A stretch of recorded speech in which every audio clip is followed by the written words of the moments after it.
Okay, so as always, this call is being recorded and will be posted online. And now to your host, Nick. Thank you. So 2 weeks from now is TPAC. So just as a note, we will not be having a regularly scheduled call 2 Thursdays from now. We'll be doing TPAC this week. The next call will be 2 weeks after that, November 5th at 10 a.m., unless there are any concerns with that. For TPAC itself, we do have a document linked from the call agenda today, and I think you'll put it in the chat, but I'll repaste it there in case it doesn't link for new people that joined. To collect ideas for topics to discuss. It would also be very helpful if for anybody that knows that they're going, if they could add themselves to the attendees list, just so we know who all will be there. We do have a decently sized discussion proposals section right now. If there are other things that people want to talk about, please add topics there, a potential amount of time you think it may take. And then I think Yov and I will try to pick out and put things into different blocks of time shortly. And also, if there are any scheduling requirements for any of those, please let us know, maybe in a comment there as well, of when you could or could not join, if that's something. One small comment about that. So first of all, even though TPAC is virtual, we still have to register. So please do. It's free. If you are not a working group member or know someone who should be there and is not a working group member, let us know and we can help them join either as probably as a guest, but they can still participate in the discussion. And similarly for the discussion ideas, so it's the title says proposals, but even if you have use cases or other interesting things that you think would be interesting for the group to talk about in order for us to understand what proposals we need to come up with to solve some use cases that we're not currently covering, feel free to add that to the list. I would also say too, if there's things that we as a working group have tackled partially in the past, but maybe have not made progress on, and if there are things that are very important to people that you would like to see if we can continue moving forward in some way or another, it's also a good opportunity to just kind of have your voice heard.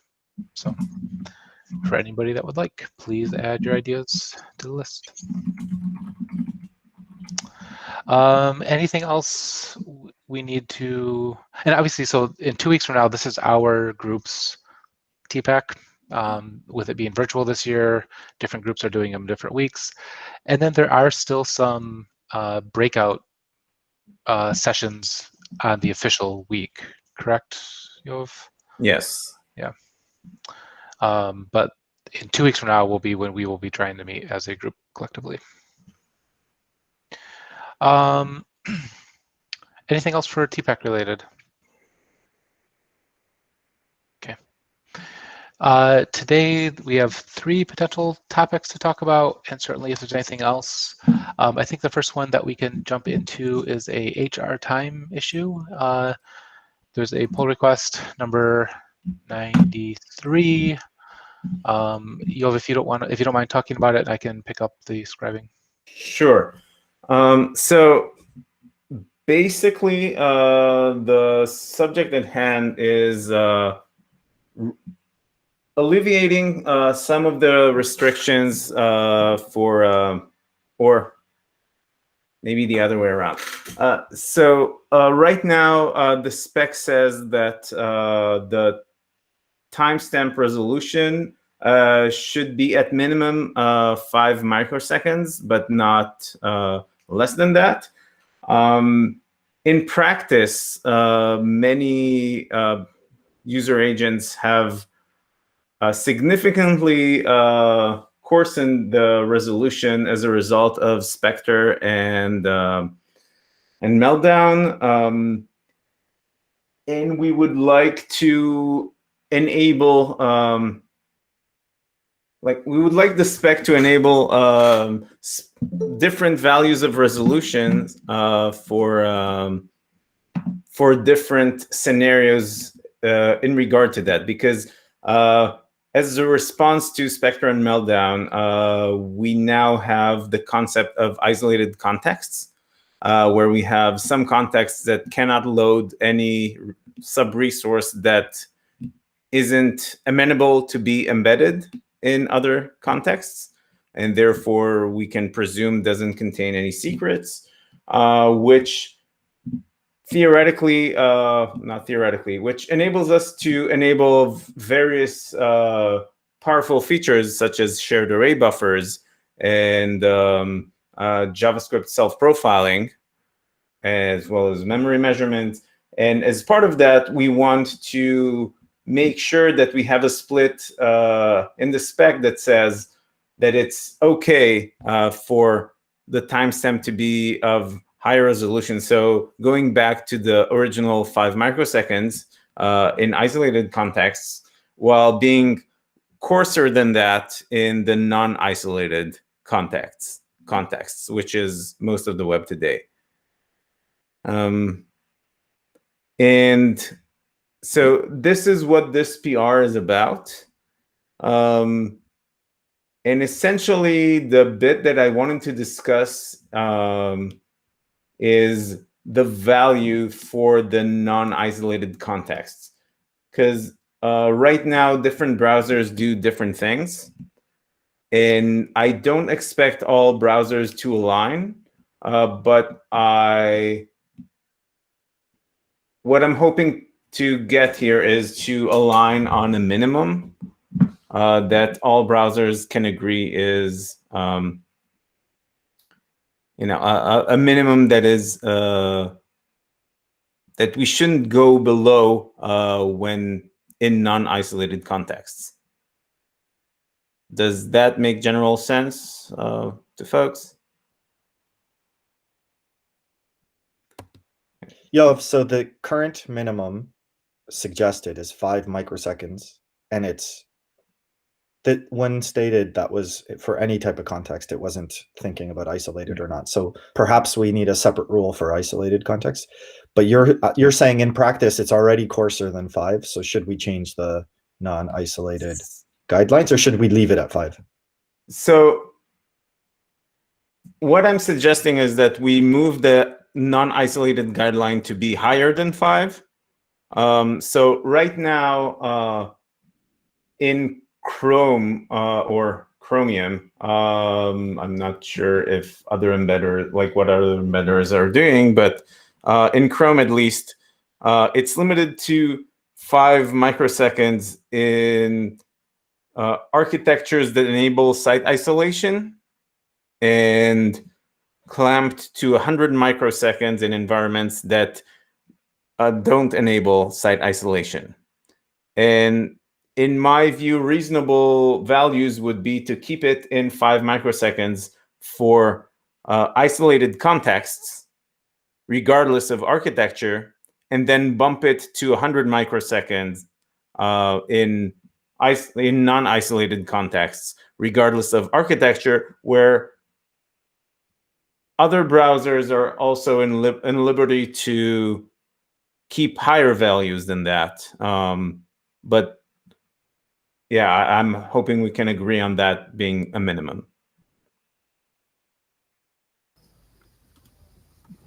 Agreed, as a minimum. Okay, cool. Thank you. And do you know if this is something you will consider? Like right now, if I remember correctly, Firefox is clamped to 1 millisecond. Is that something you will consider lowering in non-isolated contexts, or not really? I think if you go to that PR, and it gave pretty good status on Firefox. There's there's cross origin, there's normal, and there's reduced fingerprinting. kind of schema that we want to support. So we're definitely in favor of the idea of establishing a floor with a minimum and not establishing a specific amount or a top level. So as long as we do that, we're okay. Okay, thanks. And Alex? Yeah, I mean, as long as there's no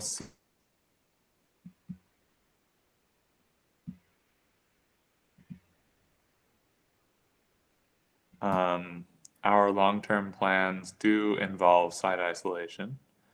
And I think before those long-term plans happen, we are not willing to lower our minimum. Okay. Okay, but yeah, but at the same time, you're okay with the minimum in the spec being that value, and like, do you think that if like once those long-term plans happen, like that would be a reasonable minimum for you to converge on, or will it be too low or not? I guess I guess the question is, will you be interested in providing more like finer granularity in non-isolated contexts than 100 No. microseconds? What? Yeah, 100 microseconds. I said milliseconds, and that's different.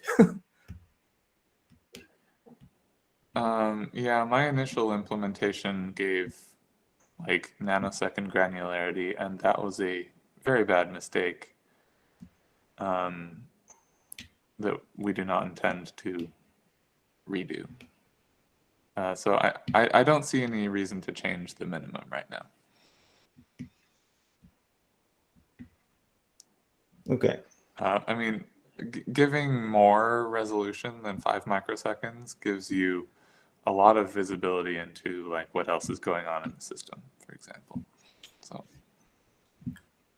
Yeah, I agree that regardless of site isolation and process isolation and isolated contexts, lower resolution than 5 microseconds doesn't, like, none of these resolve the spy in the sandbox vulnerabilities that led to the 5 microsecond clamp. So I agree that this should be the minimum also in isolated contexts.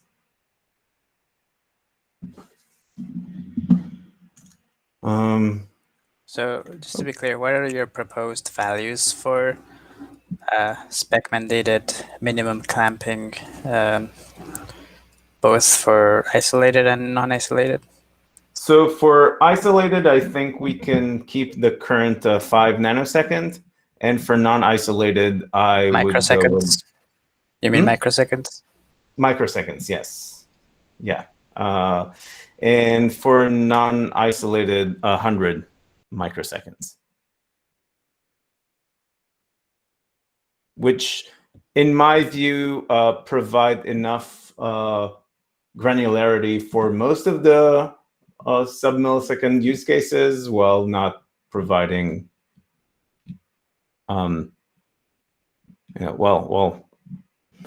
enabling enough mitigation for like against the Spectre-like attacks.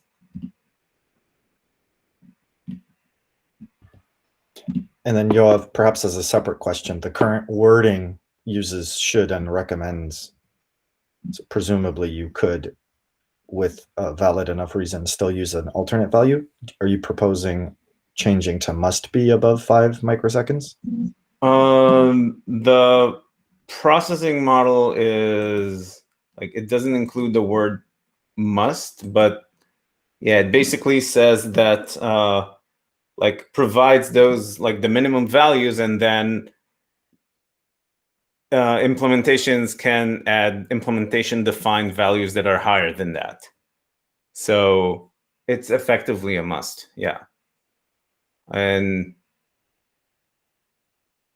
that seems fine, as I'm not aware of any implementations that have good reasons to violate that minimum. Yeah, and to be clear, the current state is that 5 is the threshold for any case. So this is just making the timer more strict in the sense that for non-isolated contexts, we are increasing the value. Is that right? Yeah.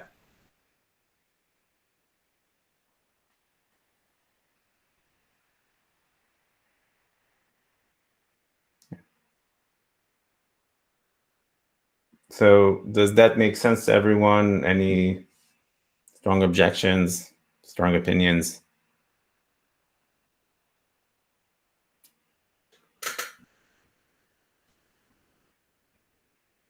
Okay, cool. Thank you. Just as an aside, is this the last HR thing? HR time thing? Is this the last of the HR time issues?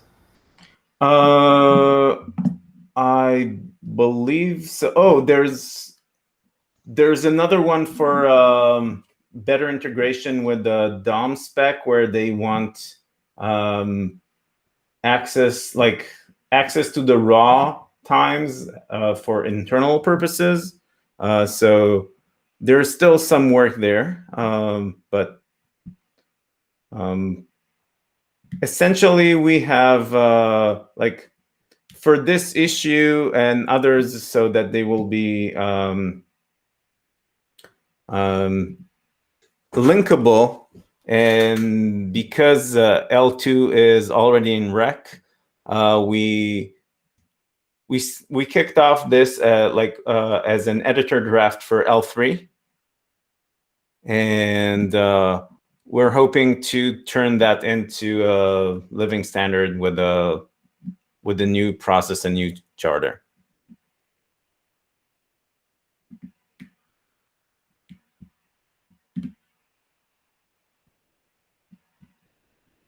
Okay, so there are a couple more issues, but yeah, but they're mostly around better integration with other specs. A lot of other specs were referring to HR time, but we're doing that in a not very methodical way. So we need to enable the DOM spec to provide it access to raw timestamps. Great, thanks for clarifying.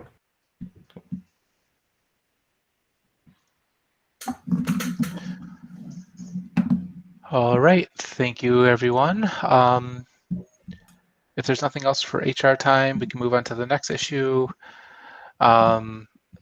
This one is around visibility changing, the visibility change event in Hidden.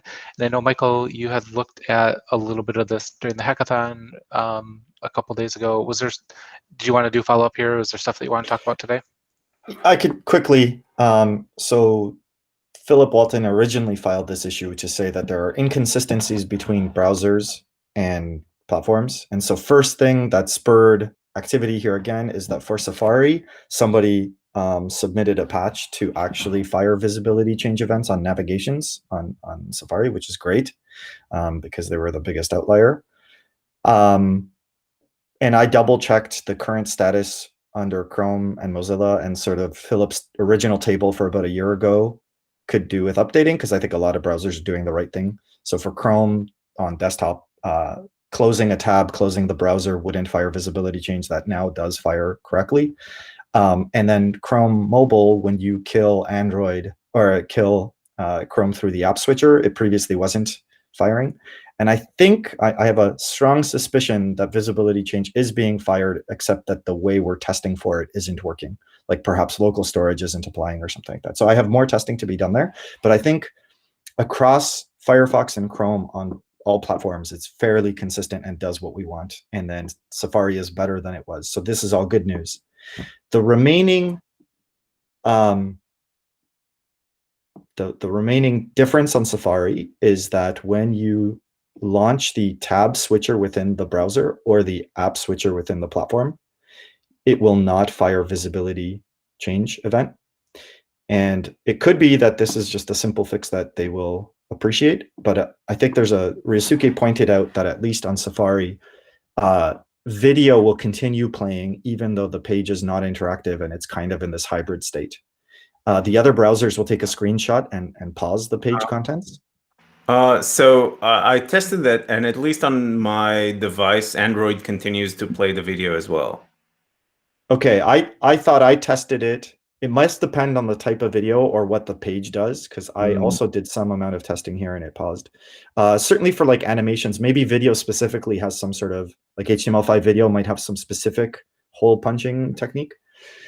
Either way, I think that some sites might use the visibility change hidden signal to perhaps disable animations or video or whatever. And so this is not an entirely visible state, but firing hidden might cause behavior that will. So the proposal by Ryosuke was that maybe we need some sort of third non-interactive type mode. So I think that they are perhaps willing to fire a visibility change event, but not willing to change to hidden. And so, it isn't quite visible, but it isn't quite hidden. And they are more likely, I think, to keep it visible in order to not break page previews and stuff like that. That's my read on the situation. So generally speaking, lots of progress here over the last year in terms of consistency. But we may need to introduce a third state to get it completely compatible on all platforms. What's the use case of a third state?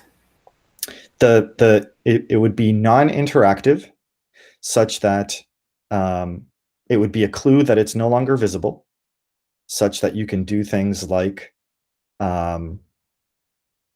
send beacons to analytics data, etc., because your like visible interactive session is now over and it might get unloaded soon, but it's not quite hidden, so you shouldn't disable animations or pause video, or like certain applications don't actually support background play, or they for resource reasons might. Yeah.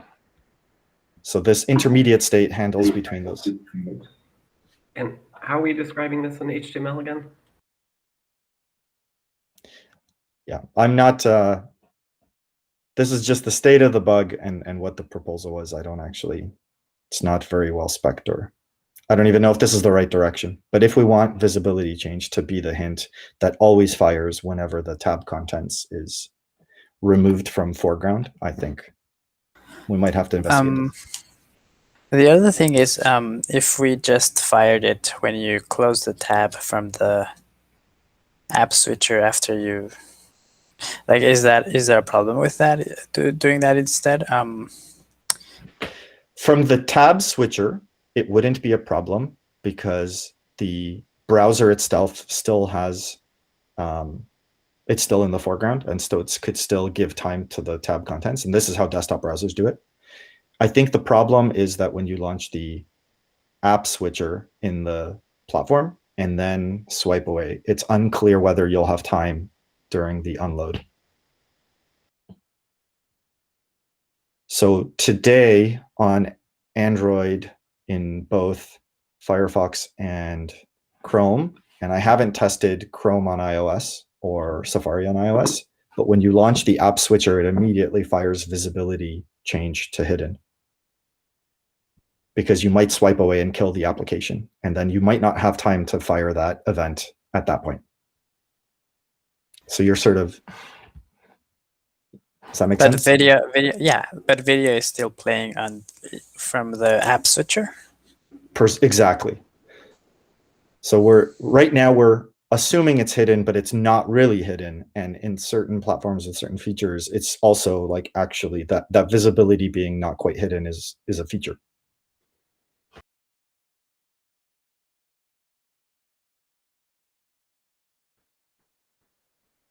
So maybe the easiest solution to this problem would be on OS level browser killing.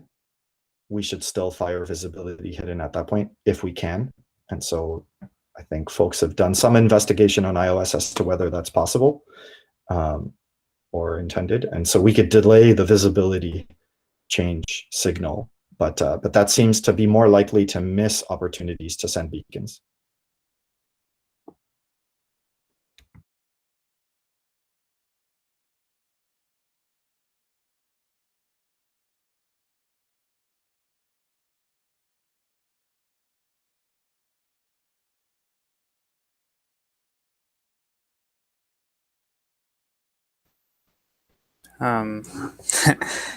Awkward silence. I think the main concern is that we have a way to reliably use the visibility change as a way for people to send their performance data, as that is something Chrome is interested in enabling developers to do. Where I don't see a particularly strong use case for having a third state, but if it's the only way we can agree to have the reliable callback, then I would be okay with it.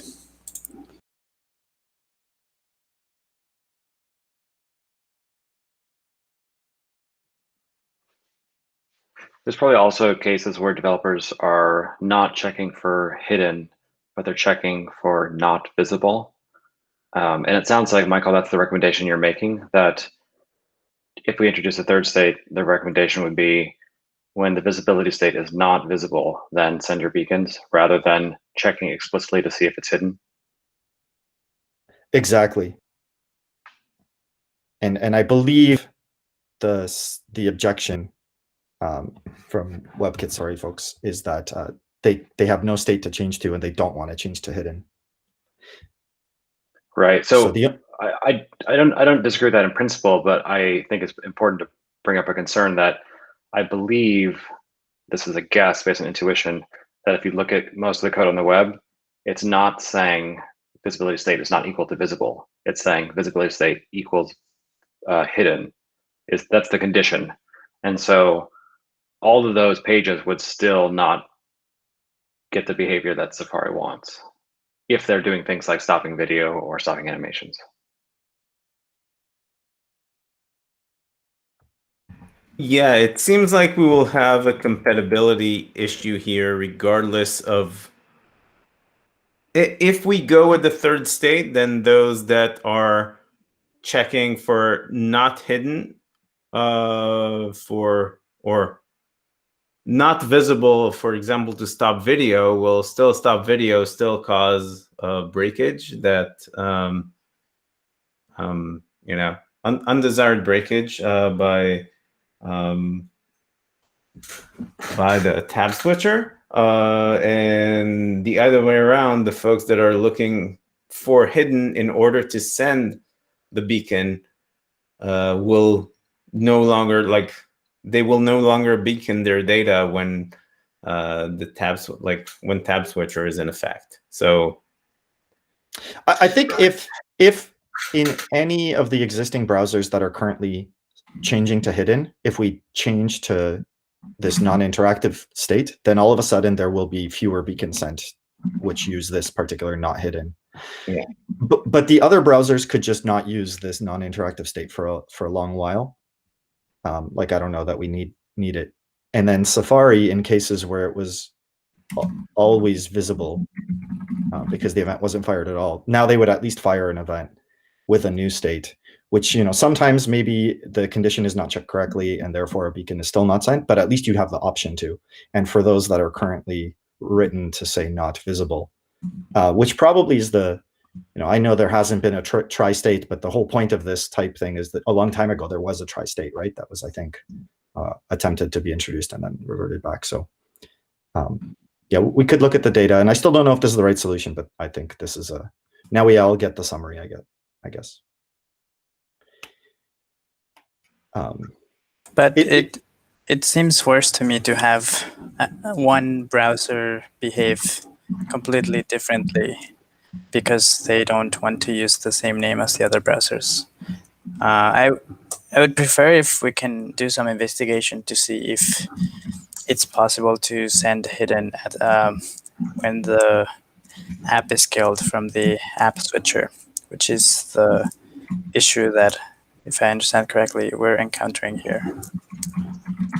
Yeah, so I'll just say that on Android even, so I think the problem is that we need to figure out what we can get away with on iOS. And I haven't even looked at Chrome for iOS, how it does it. But even on Android, both Firefox and Chrome, I believe, send visibility change the moment you launch App Switcher. But if you kill the browser fast enough, it might still not get delivered. So already it's not guaranteed to be thing, even though we're doing it eagerly. I know Philip reported that Mozilla always gets it right, but I found cases where I did it fast enough where even in Firefox, it wasn't being delivered. So I know we can't change to that strategy and hope to be as effective. But at the very least, we could try, I think, is the point, which is better than what we have now.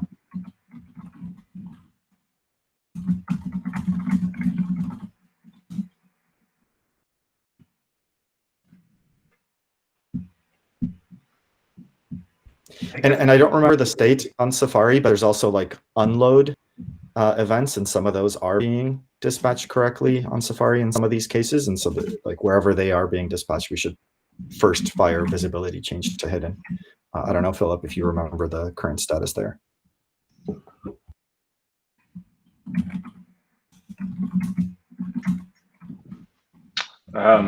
I don't remember off the top of my head, but I would guess it was related to BF cache, where Safari wouldn't fire unload if the page was eligible for BF cache. And that's, I think, that's the same direction that Chrome is going as well in its BF cache implementation.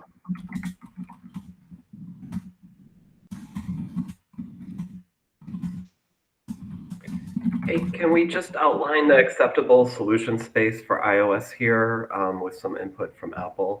Is tri-state even acceptable? Do we need @exit? Like, what? Can we just get some guidance here? I haven't been following this as closely as Ryosuke has, so I think I'm unfortunately the wrong person to answer that. I personally don't think a tri-state is a great idea, but I don't have a strong opposition if there's a strong consensus for it.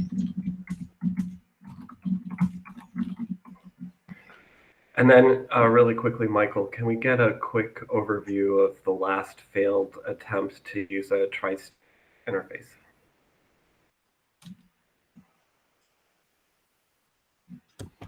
I wasn't really around and I don't recall, but when I read it, I think that the third state in the past was about preloading or pre-rendering and not about this non-interactive type mode. And then I think it was put in, or it was suggested to be put in sort of in anticipation of use where it never actually. Does anybody else have more context? Yeah, so pre-rendering was the third state, and it was used for a while when browsers were pre-rendering content, which is mostly Chrome on desktop. And then Chrome on desktop stopped pre-rendering content and instead moved to use the link rel pre-render hint as a hint to prefetch the sub-resources, but not actually run the page. And then the third state became irrelevant and I believe removed from the spec. One complication to that is that now there are folks in Chrome talking about reviving pre-rendering in a more resource in more resource-bound and privacy-preserving way, because pre-rendering had a couple of issues, both with the consumed resources as well as with the fact that it exposes the user's IP to websites that the user hasn't necessarily navigated to just yet. So now there are conversations about re-enabling pre-rendering, which may or may not revive that pre-rendered state. And we will probably need to discuss that as well, but that's potential, like it's a separate discussion. And yeah, I'm hoping that the folks that are talking about pre-rendering would hop over to TPAC to present, and we can discuss it then. So the main disadvantage of tri-state is that Boolean state is so easy and there's so many sites specifically coded expecting it. But once you bite that bullet, all of a sudden having a quad state becomes much less impactful. Yeah.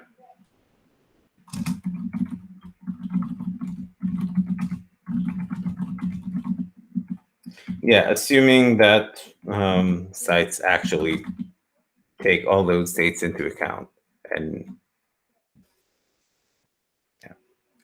we need to maybe gather some data on that front to see if moving from an effective 2-state to something else is web compatible.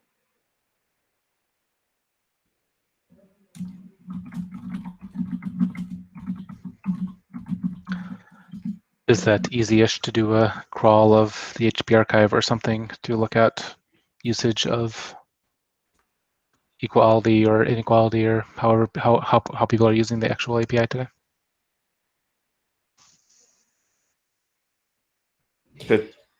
Potentially. I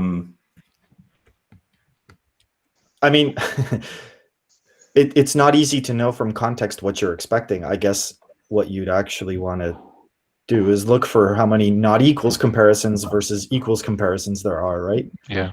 And then based on the context, are you actually interested in all of the true. inverse of this one, or are you looking for just the opposite, if that makes sense? That's fair, yeah. Actually, what we're looking for is not like, I think that both equals and non-equals can be used to, like, when the state is binary, they're not semantically different. And what Right. we actually need is for people to do a if else, and do something when visible, do something else when hidden, and then leave the different tri-states. But even that will not necessarily work, because, for example, like, we want some states for hidden and preview or non-interactive, or whatever we may call that state, share a bunch of characteristics that we want to maintain, and visible and pre-rendered also potentially share a bunch of characteristics that we want to maintain. And I'm not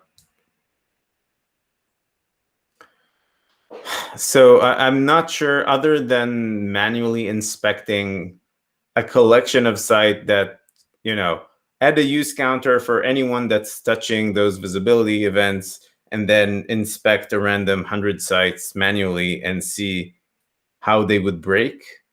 That seems like a very painful, but the most probable way of actually doing that kind of an analysis.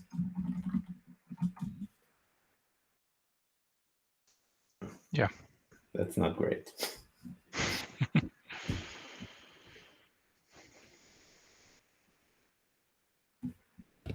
Ship it to beta and see who complains. Yeah, and that's another possibility. Or run an experiment and see if people complain, or something bugs surface, or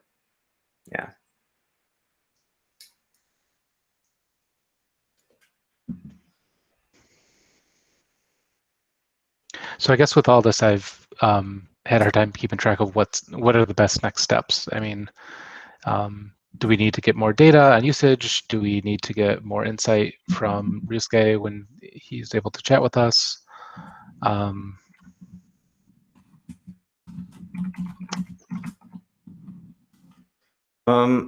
think so.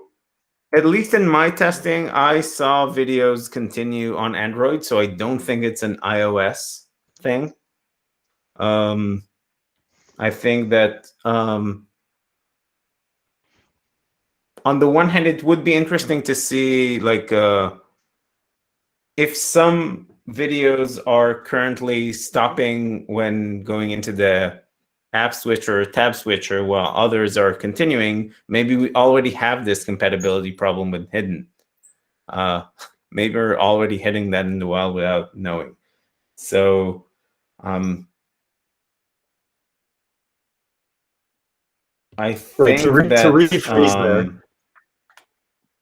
Sorry, just to rephrase there. If any web app is trying to be nice by reducing resource usage by checking for hidden and turning off animations or video or whatever, they might not realize that they're actually killing some sort of useful UX. That's what you're saying. Yeah.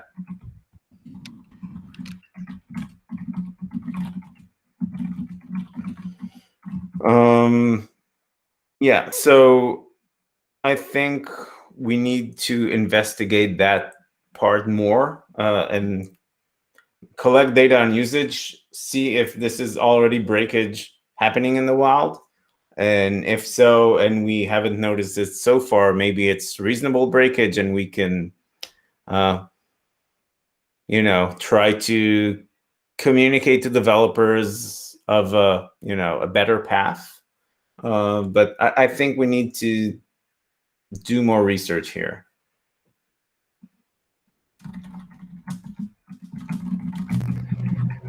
Thanks, Michael and Yoav, for this. I felt like this was a useful discussion. I didn't really understand the pre-render backstory here, and that was useful. I would certainly be interested in hearing more about that at TPAC.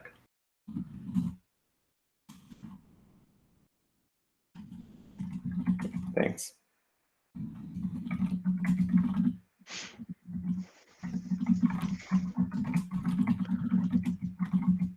All right, sounds good. Any more thoughts on that before we move to the next topic?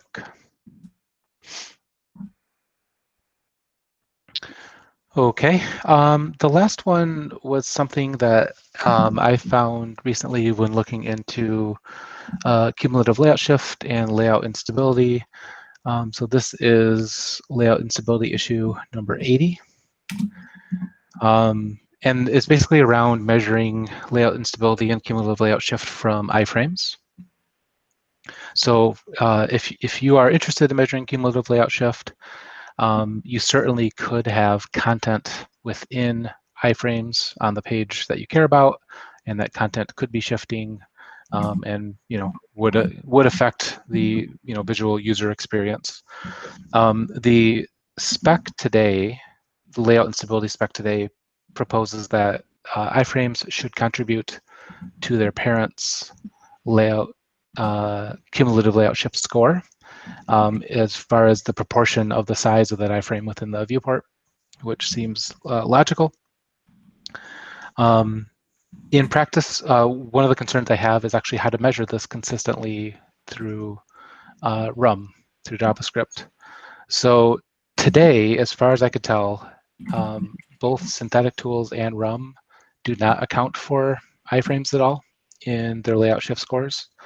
So in, for example, Lighthouse, the CLS score today is not affected by layout shifts from iframes, even though the diagnosis below may tell you about shifts that are coming from those iframes.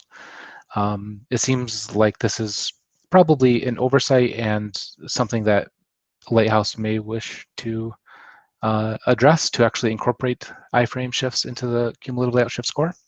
And that would be more consistent with the spec. My concern then is, if that happens, how do we also be consistent with measuring iframes and or shifts in iframes from RUM? This is similar to a problem that we encounter with other things that happen in iframes. So resources that are fetched from iframes, long tasks that happen in iframes, etc., where in order to actually get all of these style events from the iframe, you need to you need to try to do things, and in some ways it's almost impossible. So, for example, for cumulative layout shift, if you wanted to try to get shifts from iframes, you would need to register performance observers in those iframes, which means you would need to crawl the entire document tree, and in every iframe, register a PO, and maybe the iframe has an iframe that you would maybe need to do this, so you need to crawl all the way up and down. It's also imperfect because iframes are transient. They could be created dynamically or get deleted.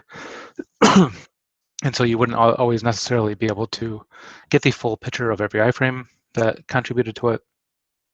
On top of that, there are cross-origin iframes, and you can't actually crawl into cross-origin iframes at all. So I guess my goal as a synthetic RUM provider that wants to help measure cumulative layout shift is to be consistent-ish in what we report our scores to what other tools may be reporting it. So what synthetic tools may be reporting.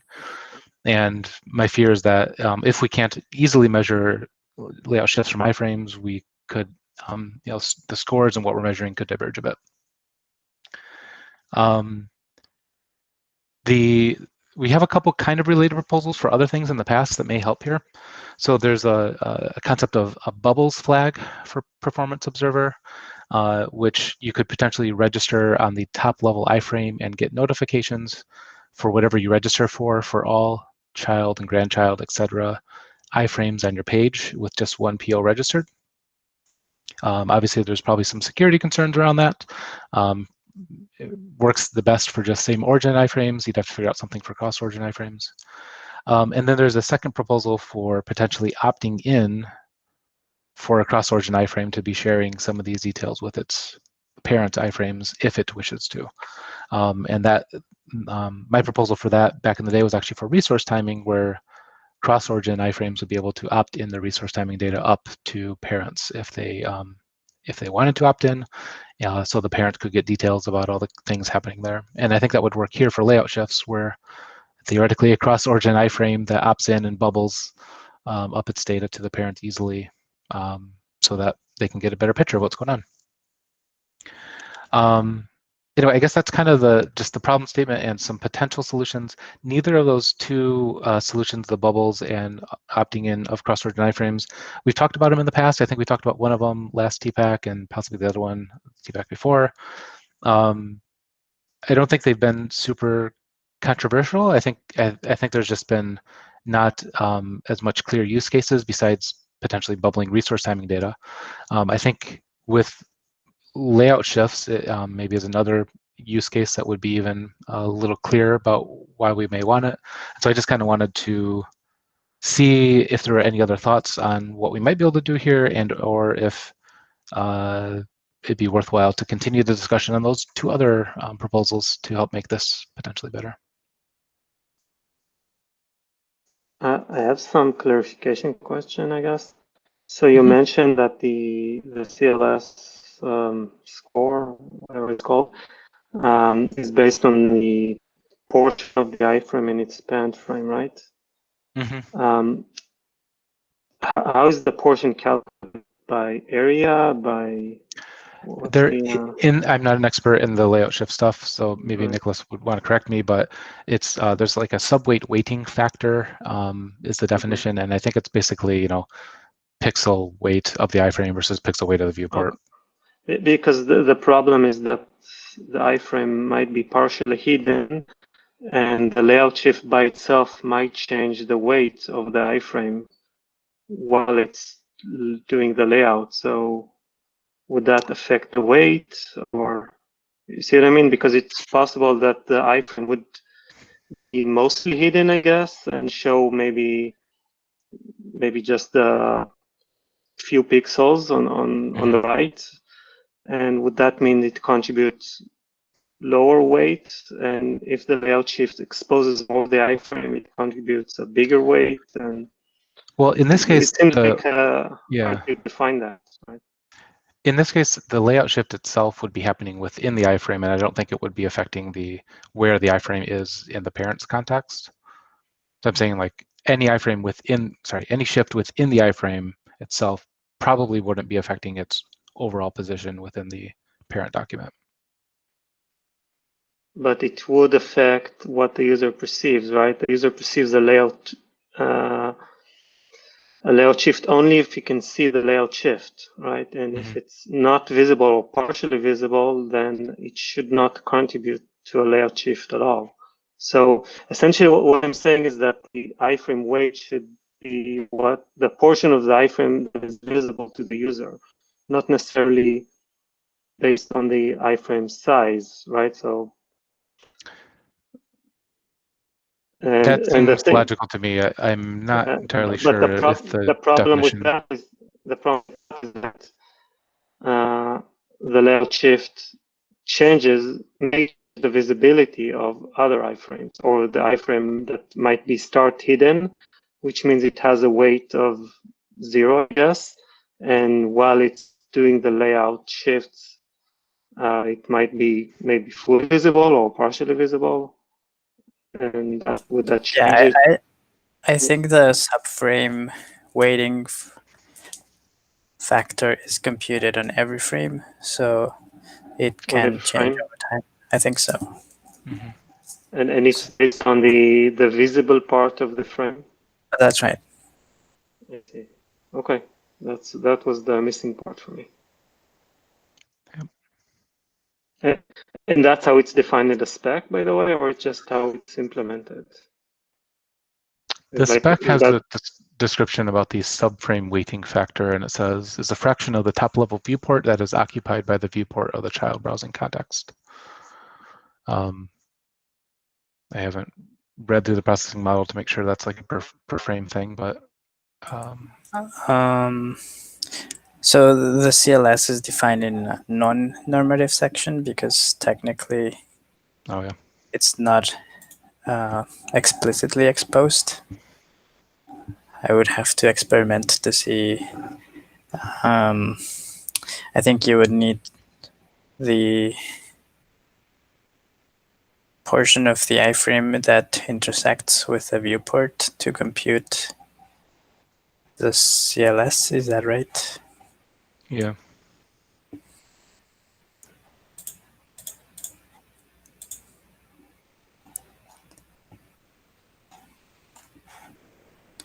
So maybe one thing we can do is add a usage example where a frame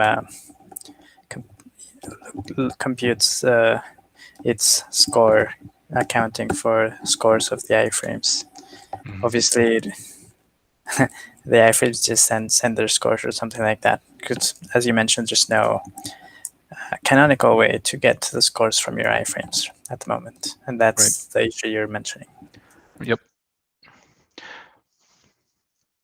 Yeah, so I mean, I guess like a proposal might be if we had access to a bubbling thing, you could just register the top level performance observer, and all iframes would surface up their layout shifts, and maybe ideally in this case, the top level or the iframe would say what portion of the viewport it currently held for that frame, just to make this kind of calculation easier. But at the end of the day, getting data from iframes is in a for a lot of these performance entries, performance observer type things is a challenge. And so it'd be nice to have it be a little bit easier. And certainly doing performance observers for every frame is more of a challenge. Yeah. Yeah. Is it enough of a challenge to make it not usable?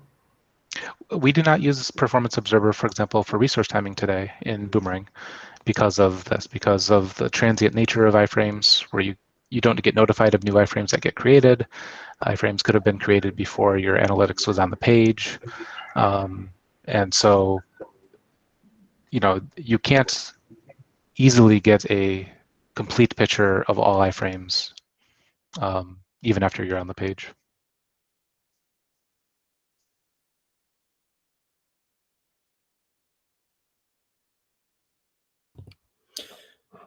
Nick, is there a problem with iframes within iframes and bubbling and the weighting factor per frame?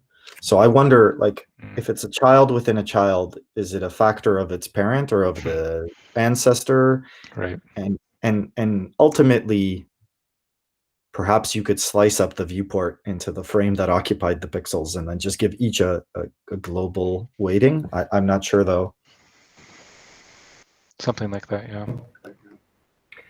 And I guess one of the other questions from Mozilla is like, if we do bubbling, how does this change the buffer? Because we were kind of concerned about buffer size and performance. So I think these are all really useful questions in terms of how this plays in the real So world. for the buffering, I guess from the implementation standpoint, you could just pass the existing entries from the other frame and basically format them into whatever API shape is supposed to be the one we agree on for the bubbling. So I don't think it would increase in the things you need to store. It could potentially just require a hoop every time you want to receive those entries. In the case of frames that are handled in different processes in the browser or something like that. But other than that, that doesn't seem to increase that. But wouldn't that require copying because the layout shift entries would still be part of that cross-origin iframe, but also copied to another process. So yes, I guess if the developer does use them, then they would incur the cost of basically having those in memory. Yeah. I was answering for the case where they wouldn't use them. Yeah, and I would like to be clear that there's two proposals here. One is for bubbling, which would only be for same origin, and then separately to find a way to allow cross origins to opt in as well. But I would like those are two separate things that would be useful to have. And we are out of time as well for today. It would be great if other folks have opinions on this. They can chime in the issue.